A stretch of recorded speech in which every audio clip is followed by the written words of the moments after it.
Hey, everybody. Welcome to Mondays with Mike. I'm Mike.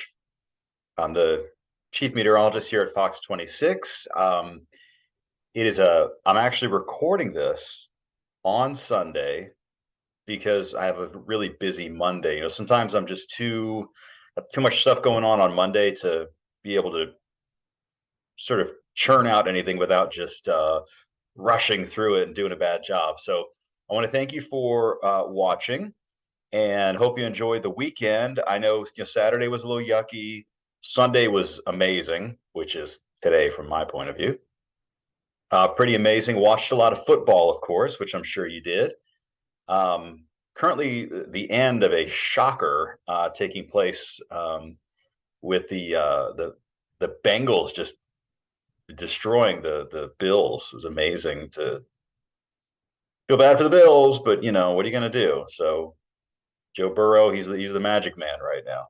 So today, I want to talk about a few things. I want to talk about a couple of common questions that we get as meteorologists, and I'll have some pictures to show you. I'm also going to share with you my interesting TikTok moment of the week, and Jelly the cat might make an appearance here.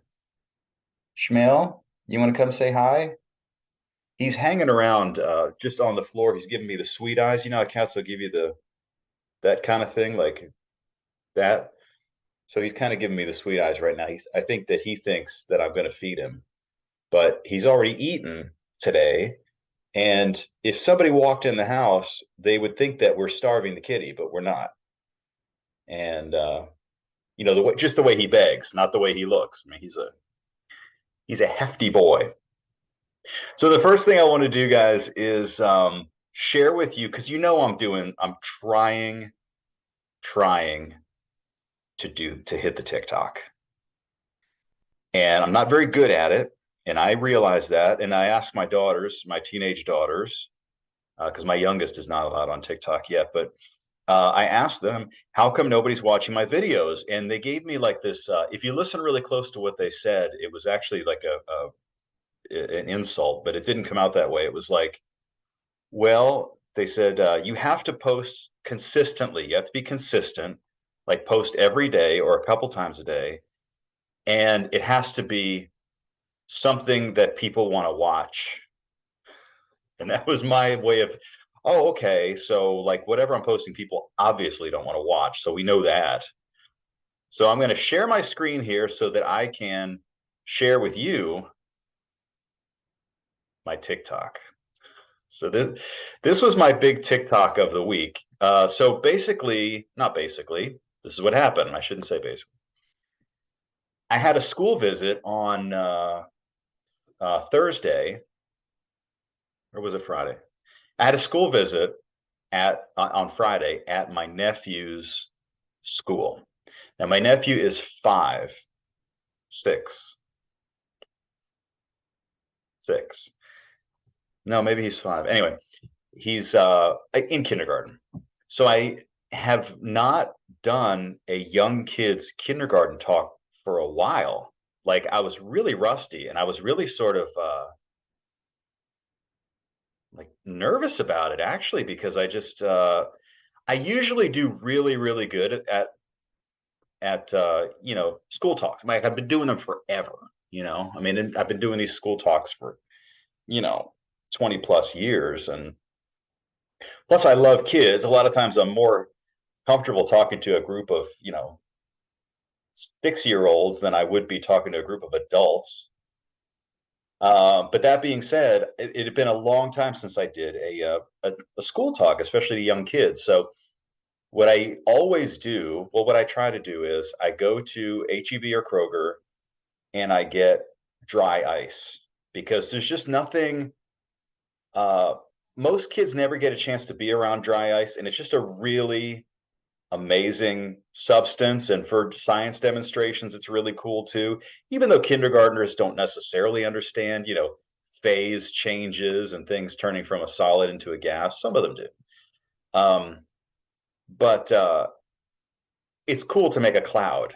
in class. So the reason I'm telling you this is that when I got home, I had this huge like surplus of dry ice, like a couple of pounds of dry ice to play with and for my daughters to play with and make we were making bubbles like filled with CO2 gas and stuff. So anyway, I decided to go outside and do this experiment that I didn't know would be as interesting as it turned out to be. So I'm going to try to figure out how to put this full screen so that you can see. Let's see. No, that's not what I wanted. Okay, well, let me just hit play on this and see if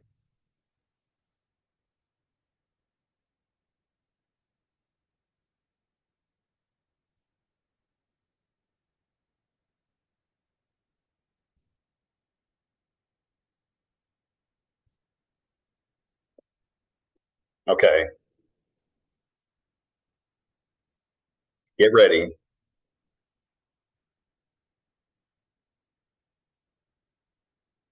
Wait for it. Wait for it.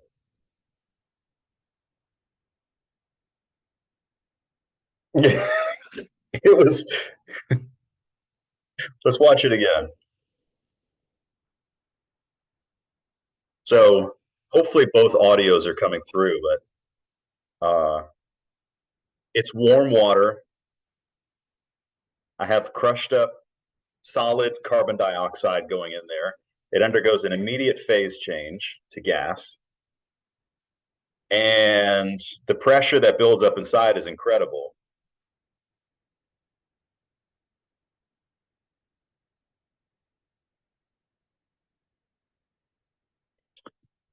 So, so anyway, that was educational, for my daughter. And we were, I mean, she was very far back. This is what I always tell the kids about doing things dangerous.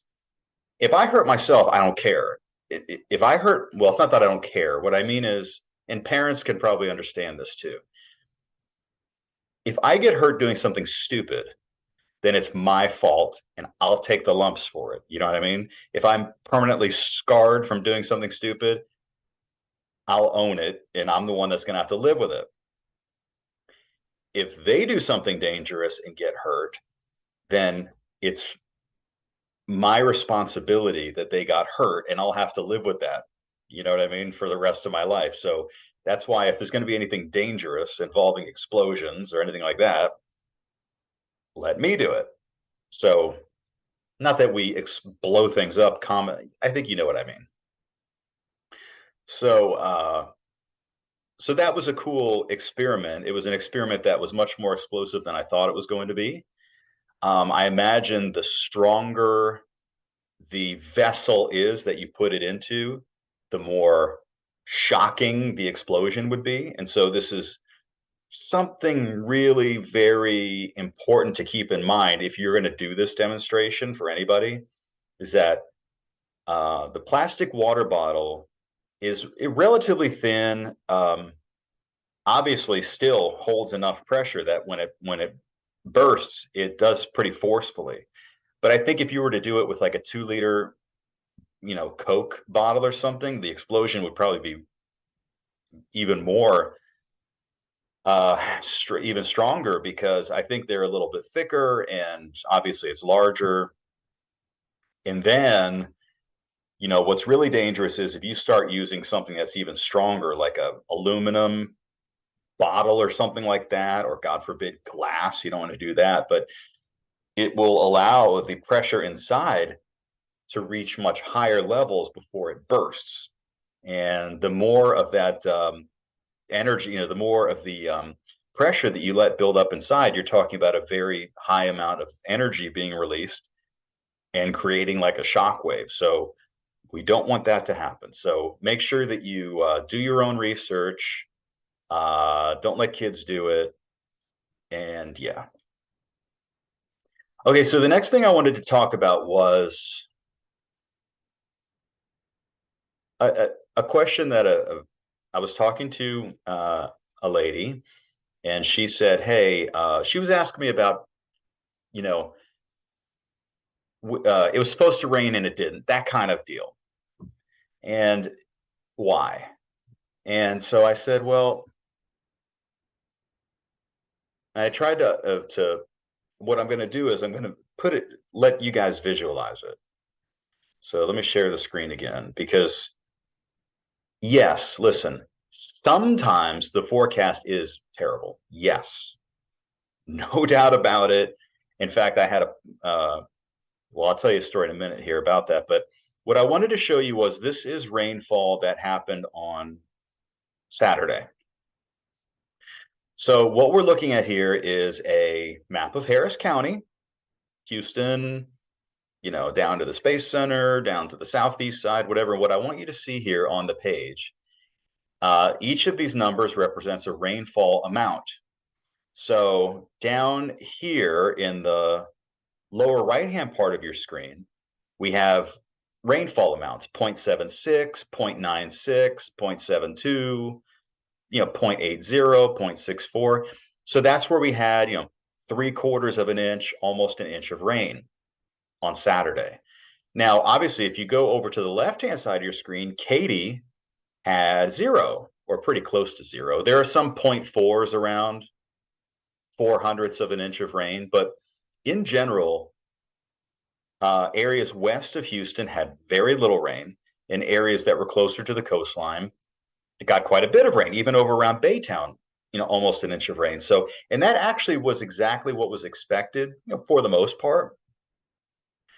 But it is frustrating to quantify that into a percentage rain chance, because really the weather, what I explained was that weather is always very personal. By that, I mean, whatever happened to you is what happened with the weather that day, right? So if you went to the store and you got caught in a downpour any day, then from your perspective, it was a rainy, stormy day. That's what you're going to remember, is you got caught in a downpour, right? But it's not natural for people to say, well, wait a minute, let me look at a map of the whole area and see who else got rain, and then you may realize that maybe this was an isolated downpour that, hit your part of town and dropped an inch of rain, and like the vast majority of everybody else got no rain. Sometimes that happens, especially in the summer, on a 20% kind of day. And we do our best to try to communicate this, like, these are going to be isolated. This is the area where it's most likely to happen. But nothing is we can't guarantee exactly where it's going to hit. But if you get caught under one, obviously, then that's all you care about, right? So anyway, that's what I was trying to explain. And so that graphic hopefully sort of illustrates that sometimes you can have people that say, like, hey, where's the rain? Whereas the rest of the area will have gotten a pretty good downpour. The last thing I want to show you is when I was doing the school talk, the teachers were asking, the kids are too young to ask this, but one of the teachers asked, what are some of the tools that you have to forecast the weather? And I wanted to share with you, just speaking of forecasts, mistakes, or maybe, it rained and it wasn't supposed to. Like Friday, it rained a lot more in the morning than I expected.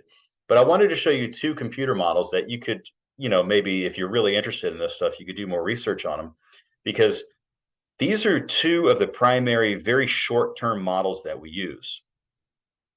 Now, I've been doing this for a long time, and I'll tell you that our big forecast mistakes are becoming fewer and fewer and fewer. Yes, it happens. No doubt. Okay, believe me. But they happen much less often. And this is the reason, because we have much better computing power now, and we have models like this. Okay, the HRRR, high resolution rapid refresh model. This is a NOAA model that updates every hour. Now, it used to be that you would get a computer model update at 12Z, which is like 6 a.m., and 0Z, which is 6 p.m. Get it twice a day. And that's it. Those were your main models, came out twice a day. Then they started coming out 4 times a day, and it was like, okay, this is better. But this is a short-term model that updates hourly. And it still doesn't do a perfect job now. None of these, unfortunately, will do a perfect job, but this to have an hourly update and for it to take in all of that data every hour and reinitialize the, like the starting point basically, and then go from there makes a big, big difference. So that's the HRRR model. And then our weather vendor, and I'll be honest with you, most TV stations in the country use this, although we do have more capabilities with a system that, well, I don't want to get it's a secret, but I'll get into it soon, but at a later date. This is one of the models that comes out of IBM, and it is called the GRAPH model, which stands for Global Rapid Update Atmospheric Forecast Model. So the GRAPH really is similar in many ways to the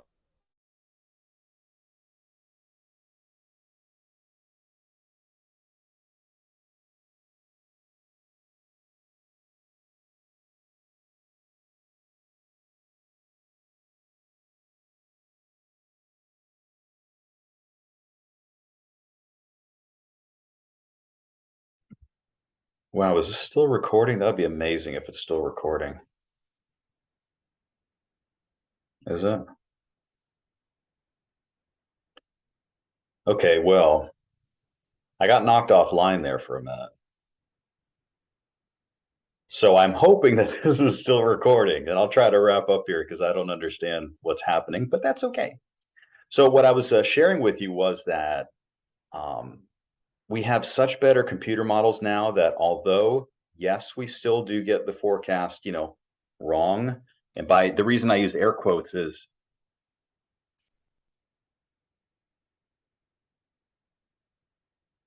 wrong. The word wrong implies that you were somehow incompetent, or you know what I mean? But it's sort of like, watching football this weekend. I mean, some really, really, really talented receivers, some of the best athletes in the world just don't catch the pass every once in a while. So, and that happens with models, and it happens with forecasting in general. But so we have two models. In fact, you could even search the internet for HRRR, and you'll find some websites where you can look at it. It's free. It comes from NOAA, and it's just really neat to follow it because, like I said, if you're looking for if you're a real weather nerd and you want to go down a rabbit hole, it's kind of neat to look at the history of computer modeling and really what goes into it. And that's a big part of our forecast process. The last thing I wanted to show you before we go is what's coming up. So we're expecting storms Tuesday this week, and could be pretty nasty in spots, especially off to our east. Beyond that, I wanted to show you the outlook for this is called the 6 to 10 day outlook from the Climate Prediction Center. And it looks like as we wrap up the month of January and start February, we're going to be kind of near average. Now, what you see on this map is a little bit deceiving. In fact, you'll see it presented on the news sometimes questionably accurate, which what this is a probability. So the blue area, the dark blue, is the highest probability of the weather being below normal, that the temperature being below normal. And the red area is the highest probability of the temperature being above normal. It doesn't necessarily mean that the temperature is going to be, more below normal in the dark blue areas. It just means the probability is higher, if you see what I'm saying. So average for us, let's say average is 65 degrees. If we're 63, that's below normal, right? If our average low is 45, if we're 43, that's below normal. And you can have a very high likelihood of being below normal. It doesn't necessarily mean it's going to be like a, extreme freeze. So anyway, but this is the outlook for the end of January, beginning of February. And this is also the precipitation outlook. So the probabilities are high that we're going to have, in general, kind of a rainy pattern for that time period. So before we go, I want to let you say hi to Jelly because he's really itching to get on camera here. So hold on, I'm going to pause and then I'll be right back. Okay, so here's Jelly. Jelly is a big boy, as you can see. He is, how old are you now, Shmail? About 8. I think he might be 9. And he was a rescue, of course. And he was the last one picked because he wasn't like super outgoing or super friendly when he was a kitten. But now as he gets older, he's getting sweeter, and so he'll come and snuggle and do the making biscuits thing. And especially if you're going to feed him, though, because he's a big boy, got a big belly and stuff. But anyway, he wanted to say hi to everybody. And yeah, so that's it. He's a good boy. And he puts up with his dog brother, Pippin. So anyway, that'll do it for this week's Mondays with Mike, feline edition. And I hope you all have a great week. Watch out for storms on Tuesday. Bye.